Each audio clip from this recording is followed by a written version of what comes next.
Why would a government kill the very people it was created to protect?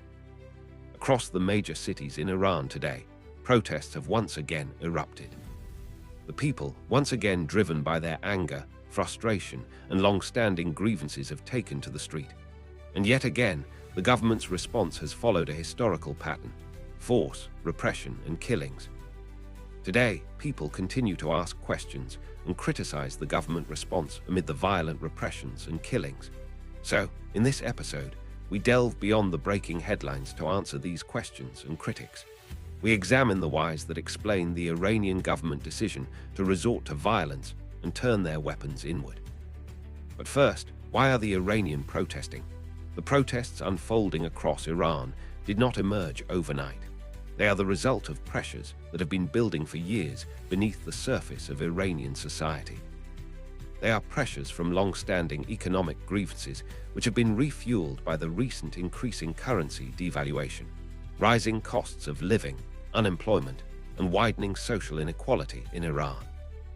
For a large portion of the population, especially younger generations, it has seen no foreseeable end to these economic hardships. It feels permanent.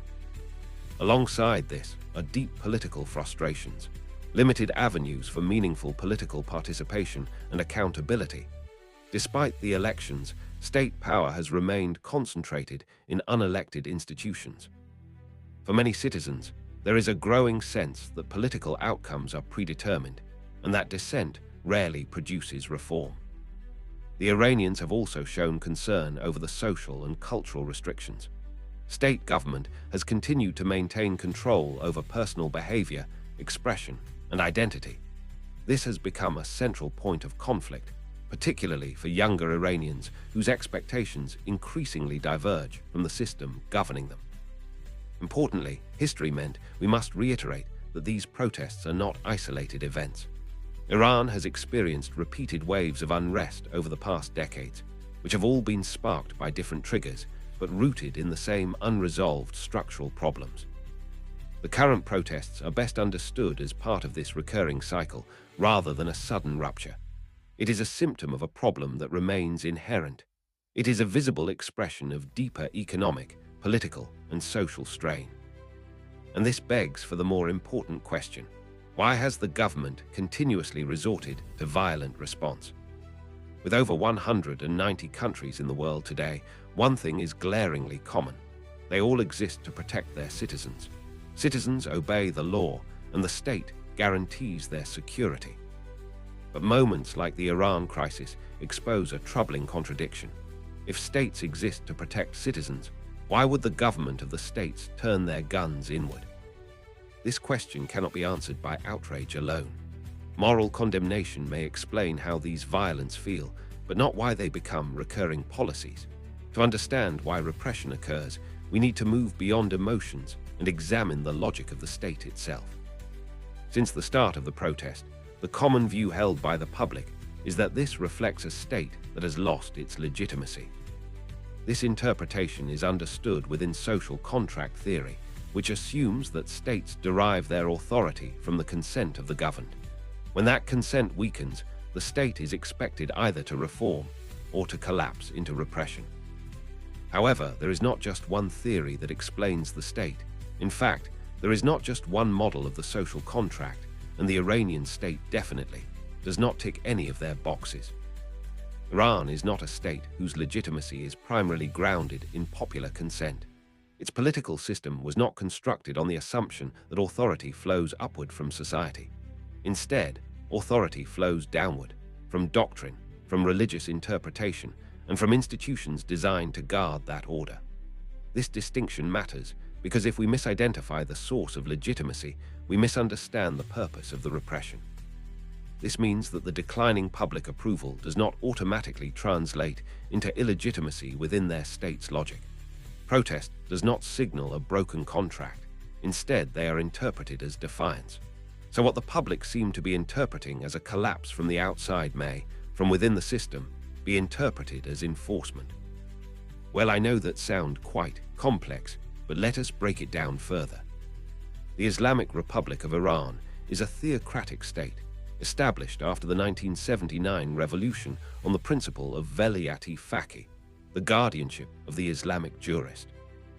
Under this doctrine, the ultimate political authority does not rest with the electorate, but with a senior religious jurist, who is believed to possess the religious and moral competence to guide society in accordance with Islamic law. Sounds familiar, right? Yes, you guess right. The divine right theory of the state. In this system, legitimacy is not derived from popular sovereignty in the liberal sense. It is derived from divine authority as interpreted through religious doctrine. Elections exist, but they operate within boundaries defined by unelected institutions whose role is to safeguard the ideological character of the state. From this perspective, the state does not view itself as negotiating power with society. It sees itself as guarding a sacred political order.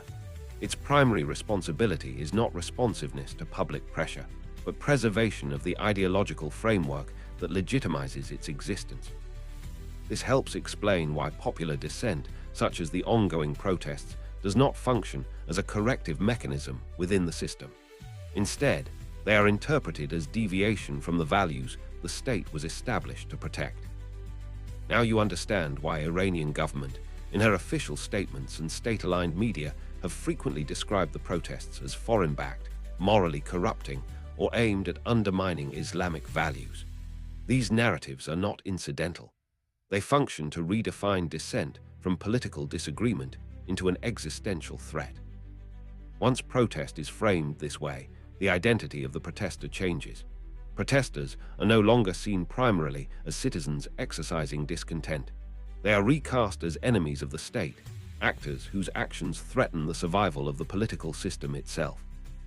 This framing has concrete consequences. When protest is securitized and moralized, repression becomes easier to justify internally. The use of force is no longer portrayed as violence against citizens, but as a defensive response to subversion. From the state's perspective, tolerating protest is not a sign of stability, it is a risk. Concession is interpreted not as compromise, but as weakness that could unravel the ideological order the state is tasked with protecting. Understanding this shift, from dissent to existential threat, is essential to explaining why the Iranian government repeatedly chooses coercion over accommodation. The question, then, is no longer whether the state has public consent, but whether the state believes its founding doctrine is under threat. It is at this point that protest begins to take on a very different meaning. In Iran today, the government has answered this question in affirmative.